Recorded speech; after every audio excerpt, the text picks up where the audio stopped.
جب انسان کی روح طاقتور ہو، انسان اپنی روح کو مسلسل غذائیں دیتا ہے، اس کو مقویات کھلاتا ہے، تو انسان کی روح کا تقاضا بن جاتا ہے اللہ کے نام پہ جان دینا، یہ اس کا تقاضا بن جاتا ہے۔ جیسے پیشاب پخانے کا ایک تقاضا ہے نا، بھوک ایک تقاضا ہے، پیاس ایک تقاضا ہے، پیاس لگے تو پیے بغیر چین ہی نہیں آتا، بھوک لگے تو کھائے بغیر چین نہیں آتا، اسی طرح اللہ پہ جان دیے بغیر چین نہیں آتا۔ جب انسان کی روح طاقتور ہو جاتی ہے تو چین ہی نہیں آتا، اللہ پہ جان دیے بغیر چین نہیں آتا، نیند نہیں آتی اللہ پہ جان دیے بغیر، کھانا اچھا نہیں لگتا اللہ پہ جان دیے بغیر۔ ہمارے نبی کے ایک صحابی ہیں ابو محجن ثقفی، ابو محجن ثقفی غلام تھے حضرت سعد بن ابی وقاص کے، غلام تھے۔ قادسیہ کی جنگ ہو رہی تھی، قادسیہ اور یرموک یہ تاریخ اسلام کی مین جنگیں ہیں، بہت اہم ترین جنگیں ہیں، اس لیے کہ یرموک میں اللہ پاک نے اس دور کے سپر پاور روم کو توڑا یرموک کے ذریعے، اور قادسیہ کی جنگ کے ذریعے اللہ تعالیٰ نے اس زمانے کے سپر پاور فارس کو توڑا۔ یہ دو جنگیں بڑی اہم تھیں جس سے ساری دنیا کا کفر ٹوٹا۔ قادسیہ کی جنگ ہو رہی تھی، سعد بن ابی وقاص سپہ سالار تھے، اور اللہ کی شان دوران جنگ بیمار پڑ گئے، اتنے بیمار پڑ گئے کہ میدان میں اتر نہیں سکے، بس چھت پہ جا کے بیٹھ گئے اور جا کے پورے میدان جنگ کا منظر دیکھنے لگے۔ اللہ، ابو محجن ثقفی ان کے غلام تھے، تو ان سے ایک غلطی ہو جاتی تھی، کوتاہیاں ہو جاتی تھیں، تو حضرت سعد بن ابی وقاص اس غلطی کی سزا میں ان کو پاؤں میں بیڑیاں ڈال کے بٹھا دیتے تھے، پاؤں میں بیڑیاں ڈال کے بٹھا دیتے تھے۔ چنانچہ اس دن بھی ایسے ہی تھا کہ ابو محجن ثقفی کے پاؤں میں بیڑیاں تھیں اور ابو محجن ثقفی بیٹھے ہوئے ہیں۔ قادسیہ کی جنگ جاری ہے، کفر اور اسلام کا معرکہ چل رہا ہے۔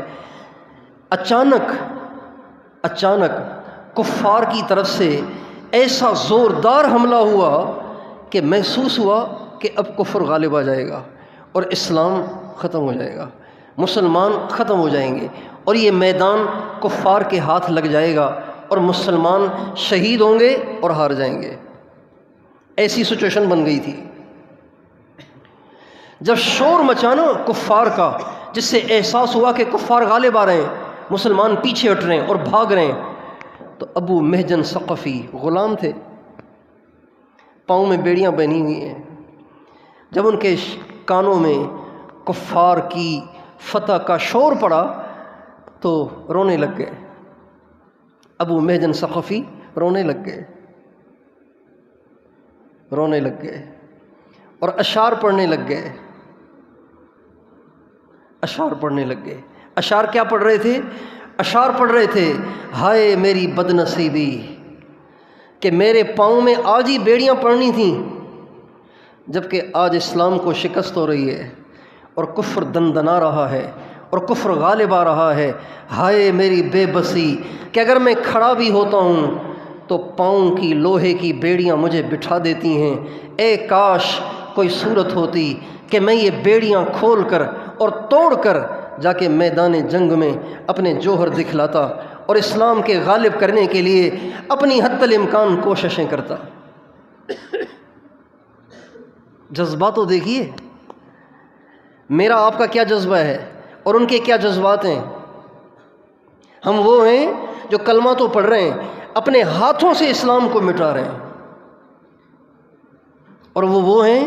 جو اسلام کو زندہ کرنے کے لیے بے قرار ہیں، بیڑیاں پہنی ہوئی ہیں۔ یہ نہیں کہہ رہے میں تو معذور ہوں،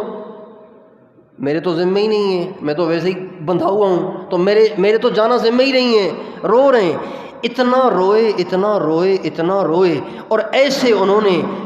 انہوں نے رکت آمیز اشعار پڑھے کہ سعد بن ابی وقاص کی اہلیہ پگھل کے رہ گئیں۔ کہنے لگی ابو محجن کیا چاہتے ہو، کیا چاہتے ہو؟ کہنے لگے بس ایک خواہش ہے۔ کیا؟ خواہش یہ ہے کہ آپ بیڑیاں کھول دیں، میری بیڑیاں کھول دیں، اور حضرت سعد کا گھوڑا میرے حوالے کر دیں، اور ان کی تلوار بھی میرے حوالے کر دیں۔ اگر میں زندہ رہا تو آپ کو بیڑیاں لگانے کی ضرورت نہیں ہے، اپنے ہاتھوں سے اپنے پاؤں میں خود ہی آ کر بیڑیاں ڈال دوں گا، اور زندہ نہ رہا پھر تو میں مکلف ہی نہیں، لیکن میں آپ کو اللہ کا واسطہ دیتا ہوں، آپ میری اس خواہش کو پورا کریں، ورنہ میں اس غم میں مر جاؤں گا۔ حضرت سعد بن ابی وقاص کی اہلیہ کو اتنا رحم آیا کہ انہوں نے بیڑیاں بھی کھول دیں، گھوڑا بھی دے دیا، تلوار بھی دے دی۔ یہ اپنے چہرے پہ نقاب اوڑھ کے جو میدان جنگ میں اترے تو اللہ کی شان دیکھیے، ایسے جوہر دکھلائے، ایسے جوہر دکھلائے، ایسے جوہر دکھلائے کہ وہ کافر جو فاتحانہ چڑھے چلے آ رہے تھے ان کو اللہ نے پیچھے کر دیا، اور بھاگتے مسلمانوں کو اللہ نے قوت دے دی، اور ایسا زوردار مسلمانوں کی طرف سے حملہ ہوا، مسلمانوں کو ان کے حملوں سے ایسا حوصلہ اور ہمت ہوئی کہ اللہ نے کفار کو شکست دے دی، اسلام کو فتح دے دی۔ حضرت ابو محجن اپنے جوہر دکھلا کے جلدی سے آئے گھر میں، اور آ کے پاؤں میں بیڑیاں ڈال کے بیٹھ گئے، کسی کو پتہ ہی نہیں کہ کون تھا۔ سعد بن ابی وقاص رات کو آئے، بیوی نے پوچھا کیا رہا آج میدان میں؟ کہا بس آج تو میدان کفار کے ہاتھ چلے جانا تھا، آج تو کفار کو فتح ہو جانی تھی، ہمیں شکست ہو جانی تھی۔ شکست ہوتے ہوتے پتہ نہیں آسمان سے کوئی فرشتہ آیا تھا، اگر ابو محجن بیڑیوں میں بندھا ہوا نہ ہوتا تو میں سمجھتا کہ وہ ابو محجن ہی تھا جو اپنے کرتب دکھا رہا تھا، لیکن ابو محجن چونکہ بندھا ہوا تھا اس لیے میں سمجھتا ہوں کہ وہ اللہ کا فرشتہ تھا، اور گھوڑا بھی اس کے پاس میرے والے جیسا تھا، بالکل میرے والے جیسا گھوڑا۔ تو حضرت سعد بن ابی وقاص کی بیوی کہنے لگیں سعد ناراض نہ ہونا، وہ ابو محجن ہی تھے، رو رہے تھے زار و قطار، اور مجھے اللہ کے واسطے دے رہے تھے، اس لیے میں نے آپ کا گھوڑا اور تلوار ان کو دے دی، اور وہ میدان میں اتر کے مسلمانوں کی فتح کا باعث بنے۔ حضرت سعد بن ابی وقاص کو ان پہ اتنا پیار آیا کہ ان کی بیڑیاں خود جا کے کھولیں، اور فرمایا آج کے بعد تو جو چاہے کر، سعد کبھی تجھے بیڑیاں نہیں ڈالے گا۔ جب انسان کی روح طاقتور ہو تو وہ نیکیوں کا تقاضا کرتی ہے،